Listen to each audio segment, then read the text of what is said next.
Best varicose veins చికిత్సనే పొందండి. నొప్పి లేని చికిత్స కోసం సంప్రదించండి ఎబిస్ హాస్పిటల్. స్వామీజీ నమస్కారం. నమస్తే అమ్మా. స్వామీజీ మనం మాట్లాడుకుందాం బ్రహ్మ ముహూర్తం గురించి.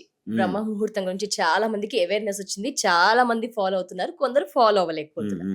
అసలు బ్రహ్మ ముహూర్తం యొక్క ప్రాధాన్యత ఏంటి, ఆ సమయం ఏంటి, ఎప్పటి నుంచి ఎప్పటి వరకు, ఆ సమయంలో దాన్ని ఫాలో అవుతే గనక అందరూ ఒక లెవెల్ కి వెళ్ళగలుగుతారా, వాళ్ళు పర్ఫెక్ట్ అవ్వగలుగుతారా, ఏంటి ఈ బ్రహ్మ ముహూర్తం యొక్క విశిష్టత?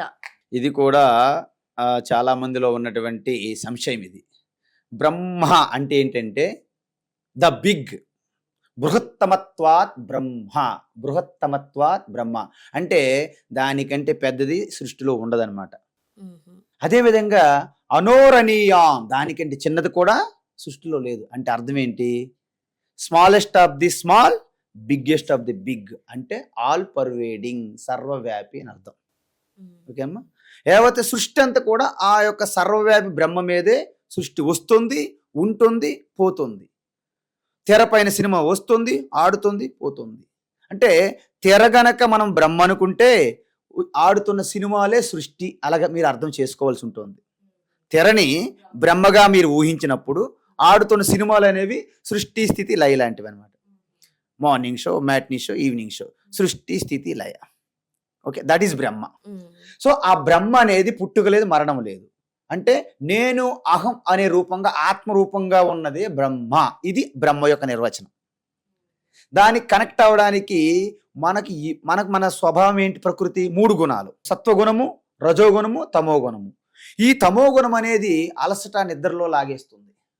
రజోగుణం అనేది అత్యంత చంచలత్వంగా ఉంటుంది, కోరికలతో పరుగులు తీస్తుంటుంది అన్నమాట. సత్వగుణం అనేది శాంతంగా ఆ స్వరూపతత్వానికి కలవడానికి ఒక అనుకూలమైనటువంటి గుణం. ఈ 3 గుణాలు పూర్తిగా దాటి వెళ్తే తప్ప ఆత్మ బ్రహ్మ అనుభూతి మీకు కలగదు. బ్రహ్మ అనుభూతితోనే మీకు మోక్షం. ఇది మనకు అల్టిమేట్ గోల్. బ్రహ్మ అనుభూతి. బ్రహ్మ అంటే నా ఆత్మగా ఉన్న బ్రహ్మని నేను అనుసంధానం అవ్వడమే మోక్షం. అది నిత్యం ఉంది బ్రహ్మ, మనం అనుసంధానం అవ్వట్లేదు, మనం బయటికి లాగేస్తున్నాం. ఆ లోపల నుంచి మనకు పిలుస్తుంది, come my dear, come here, come here. No no, I'm busy. You're going out. You not look inside, you go always in extrovert, not introvert. అది అయిపోయింది కదా. సో మనకి పగలంతా అలసిపోతాం, రాత్రి పడుకుంటాం. పడుకున్నప్పుడు ఒక్కసారి మెల్ల తమోగుణంలోకి వెళ్తాం. మధ్య మధ్యలో కొంచెం రజోగుణం వస్తే స్వప్నాలు వస్తుంటాయి. సో స్వప్నము, నిద్ర, ఈ 2 రజోగుణం, తమోగుణం కదా. ఈ రోజంతా అలసటంతా రికవరీ పీరియడ్ అనమాట. రెస్ట్లో మొత్తం రిఫ్రెష్ అవుద్ది అనమాట అక్కడ. అప్పుడు మార్నింగ్ ఫస్ట్ జామ్ అంటారు కదా, అంటే 2:30, 3 గంటల తర్వాత, 3 o'clock తర్వాత, ఎర్లీ మార్నింగ్ 3 తర్వాత ఆ యొక్క డాగ్ టైర్డ్నెస్, అలసట ఇంచుమించు తగ్గిపోతుంది. అంటే ఎవరు తగ్గిపోద్ది? మా రాత్రి అంతా ఎటు తిరగడము, అటు తిరగడము, ఇటు తిరగడము, అటు తిరగడము, స్వప్నంతో, టెన్షన్తో లేవడము, బాత్రూమ్కి వెళ్ళడం, వాష్రూమ్కి వెళ్ళడం, నీళ్ళు తాగడం, పడుకోవడం. వీళ్ళకి నిద్ర పట్టదు. వాళ్ళకి 3 గంటలు కాదు, 10 గంటలకు కూడా నిద్ర వదలదు వాళ్ళకి. వాళ్ళ గురించి మనం చెప్పట్లేదు. ఎవరైతే నిజంగా మీరు dying on the bed, morning లేచినప్పటి నుంచి రాత్రి వరకు you have to die on the bed, ఇంకేం మిగలకూడదు. ఎందుకంటే ఆటోమేటిక్ నిద్ర వచ్చి పడిపోవాలి. నిద్ర వచ్చి మిమ్మల్ని కొమ్మాలి. వీ కెనాట్, నిద్రని మీరు ఆహ్వానించలేరు. నిద్రని పోతున్నాను అంటే మార్నింగ్ వరకు మీరు నిద్రపోరు. దాన్ని ఏంటంటే నైట్ మేర్ అంటారు. ఓకేనా. అప్పుడు సత్వగుణం అధికంగా ఉంటుంది, తమోగుణం, రజోగుణం బలహీనంగా ఉంటాయి. ఆ టైం చూసుకొని దీపం ఉన్నప్పుడే చక్కదిద్దుకోవాలని మన సామెత ఉన్నట్లుగా ఆ సమయంలో గనక సర్వాన్ని విస్మరించి మీ ఆత్మ స్మరణ చింతన చేయడం వలన మీరు తొందరగా బ్రహ్మకు కనెక్ట్ అవుతారు. కాబట్టి ఆ సమయాన్ని బ్రహ్మముహూర్తం అన్నారు. అర్థమైంది కదా. అయితే బ్రహ్మముహూర్తము ఆ 3 గంటల నుండి 5:30, 6 లోపు ఆ సమయంలో ఎక్కువ మంది నిద్రపోతుంటారు. ప్రపంచవ్యాప్తంగా చాలా వరకు నిద్రపోతుంటారు. కాబట్టి మీకు ఎటువంటి డిస్టర్బెన్స్ తక్కువ. ఒకప్పుడు అడవులు ఉండేవి, నదులు ఉండేవి, సరస్సులు ఉండేవి, ఇలాంటి ఈ అలజడి లేదు, ఆందోళన లేదు.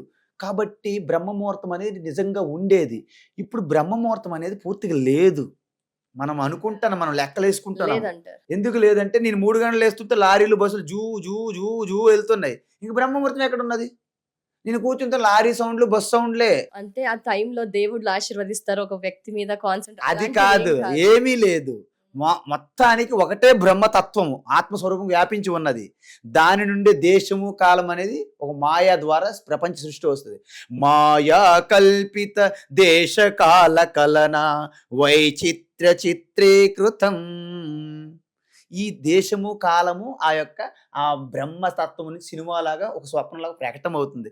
అలాంటి ఆ కాలమే మాయ. ఈ కాలాన్ని పట్టుకుని అలాడతారేంటి మీరు? అంటే సృష్టిలో ప్రతి గడియ అమృత గడియలే. ఏ రాహుకాలము, కేతుకాలము, శని దశలేముండవమ్మా. ఇవన్నీ కూడా ఒక వ్యావహారికంగా కాలం సత్యం అనుకుంటే జగత్తమే మహాన్ అంటే జగత్తమే సమయ్, జగత్తమే సమయ్ మహాబలవాన్ అని అంటారు, పాటలు పాడతారు. అర్థం ఏంటి?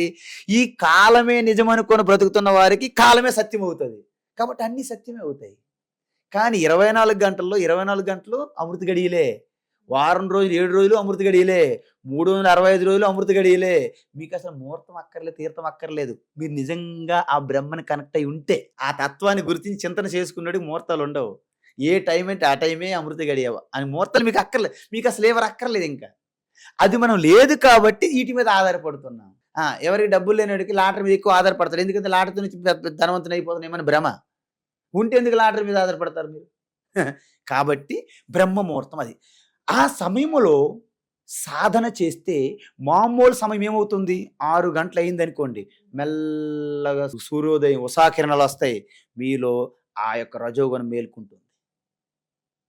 రజోగుణం మేల్కుంది. Restlessness of the mind. రజోగుణం అంటే ఏంటి? Restlessness of the mind. So mind always going outside. అప్పుడు మీకు ఇంకా ఏకాగ్రత తగ్గిపోతుంది, మీ సాధన తగ్గిపోతుంది. అందువలన రోజంతా కూడా అలజడి, ఆందోళనలు, ఈ వ్యవహారాలు, రాత్రి ఎక్కడ మిగిలిపోయింది వర్క్, ఏ కాము వాళ్ళు వచ్చారు, వాళ్ళు వడ్డీలు ఇవ్వాలి, వ్యాపారాలు, చీటీలు పాడాలి, మార్గదర్శి చిట్ ఫండ్స్ ఉంటాయి కదా. వంట, తంట, మంట, కంట, పెంట అన్నీ ఉంటాయి, వచ్చేస్తాయి వరుసగా. అలా నూడిల్స్ ప్యాకేజ్ లాగా మన వ్యవహారం, మన ఫ్యామిలీ పరివారంలో. కాబట్టి దీన్ని సంసారం అంటారు. సంసారంలో ప్రవేశించే ముందు రాత్రి నిద్ర నుండి ఇది సంధ్యాకాలం అనమాట. ఆ సంధ్యా సమయం అనేది ఆధ్యాత్మిక స్పిరిచువల్ ప్రాక్టీస్కి అద్భుతమైన సమయం. అందువల్ల దాన్ని కొంతమంది గురువులు 3 గంటల 42 నిమిషాలకు అద్భుతం జరిగిపోతుంది. Promoting advertisements. మీకు ఎనీ టైం జరగవచ్చు. మీరు తత్వాన్ని నిజంగా తెలుసుకుంటే 24 గంటలు మీకు అద్భుతాలే జరుగుతాయి, అది వేరే విషయం. కాబట్టి 3 గంటలు మేము ఋషికేశ్లో ఉండేవాళ్ళు. మేము 3 గంటలు లేచేవాళ్ళు మార్నింగ్. రాత్రి అంతా పడుకుని మీకు తెలుసా 8:30, 9 పడుకోవడమే. ఏముండదు. ఇంకా మీరు 9కి 8:30 పడుకుంటే మీకు ఆల్రెడీ 6-7 అవర్స్ అయింది. ఇంకేం చేస్తారు 3కి లేకపోతే? చెప్పండి. మీరు ఇప్పుడు ఎంత టైం పడుకుంటున్నారు? 12 పడుకుంటున్నారు. స్వామీజీ బ్రహ్మముహూర్తం నేను లేవాలనుకుంటాను 3 గంటలకి. నిద్ర పట్టదు. బ్రహ్మముహూర్తం లేచి మళ్ళా ఎందుకు మీకు బ్రహ్మముహూర్తం? మీకు బ్రహ్మముహూర్తం సంబంధం లేదు బ్రహ్మముహూర్తంతో. కాబట్టి బ్రహ్మముహూర్తం అనేది ఇట్స్ ఎ కాంటెక్స్ట్. మనం ఎక్కడ ఉన్నాము, మనం ఎప్పుడు పడుకుంటున్నాము, ఎలా ఆహారం తింటున్నాము, వీటన్నిటి మీద ఆధారపడి ఉంటాయి. అందువలనే గంగా తీరం, హిమాలయాల్లో జనసందోహం తక్కువగా ఉంటుంది. డిస్టర్బెన్స్ ఉండవు. లారీలు, బస్సులు ఇవి లేవు. కాబట్టి హైదరాబాద్ లాంటి మహానగరాల్లో బ్రహ్మముహూర్తం ఎక్స్పెక్ట్ చేయడం అనేది ఎండమావుల్లో నీరుని గుర్తించినట్టే. ఎండమావులు సీరియల్ విన్నారు కదా, అది ఎప్పుడు ఎండమావులు ఆడుతూనే ఉంటుంది. ఎప్పటికీ అవుతుంది, ఎప్పుడు ఎండమావులు, దాని పేరే ఎండమావులు. అలాంటిది అనమాట.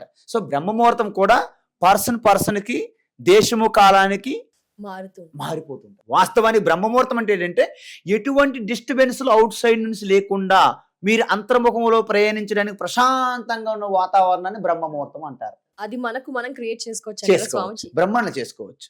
అంటే మీకు రజోగుణము, తమోగుణము డామినేట్ కాకుండా ఉన్న సమయం చూసుకోవాలి. సత్వగుణంలో నేను ఉన్నప్పుడు మీకు ఆనందం, శాంతి, సంతోషంగా ఉన్న స్థితిలో మీరు సాధన చేస్తే తొందరగా చేరుకుంటారు.